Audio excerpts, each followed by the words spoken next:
আজ 23শে জুন।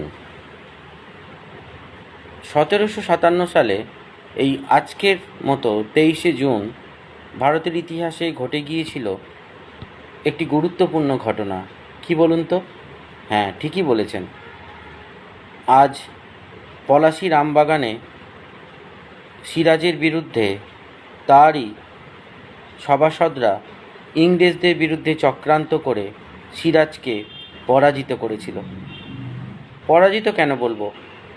পলাশীতে তো কোনো যুদ্ধই হয়নি, একটা যুদ্ধ খেলা হয়েছিল, যার ফলে সিরাজ পরাজিত হয়েছিল। বলা হয় বাংলার স্বাধীনতার সূর্য সেই দিন অস্ত গিয়েছিল।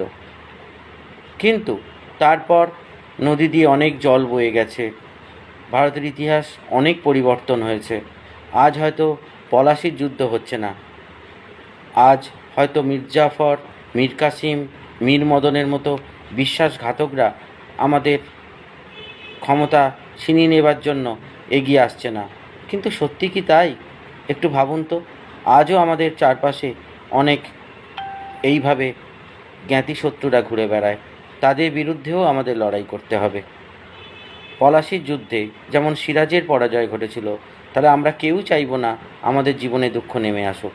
তাই সবাই সাবধানে থাকুন, ভালো থাকুন।